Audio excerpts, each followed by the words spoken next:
me say it here. The young people, those group of men who claim that are assembly members are not assembly members. They are not existing. I want it to be on record. I accepted that peace accord. I accepted that peace accord to give them a floating. That's the truth. There was nothing in that peace accord that's a constitutional issue. It's a political solution to a problem.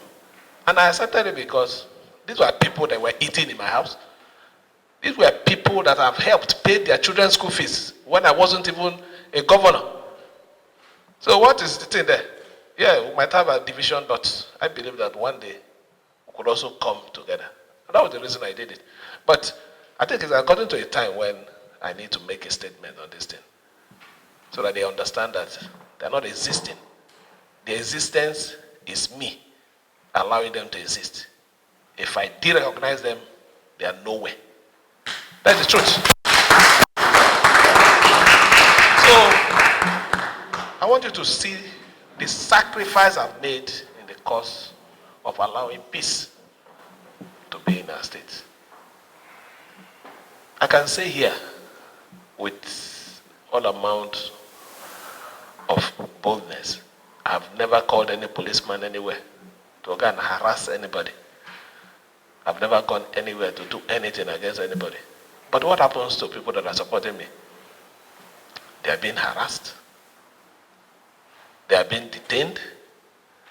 There is no week that somebody doesn't come here with one letter of invitation for trump-up charges and all those things. And in the face of this, you use the word. And why I'm saying this is because of what my senior said here, restrain. I don't think the other party has shown any restraint. I am the one that have shown restraint in the face of this thing. I'm the one that is badly heated, even when I have all the instrument, government instrument, to cause disaster. But why would I do it?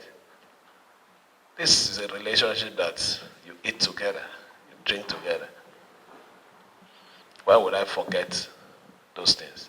So even when I act knowing fully well that there's a relationship which is bigger and greater than any other thing. Politics will come, politics will go. But what is most important is your relationship, how you're being perceived after power. It doesn't last forever. It's something that stays for a while. It's a transit or whatever. After which it will go. This is not the first time. Today, our father, they say former, is it not? How many years? He had his time.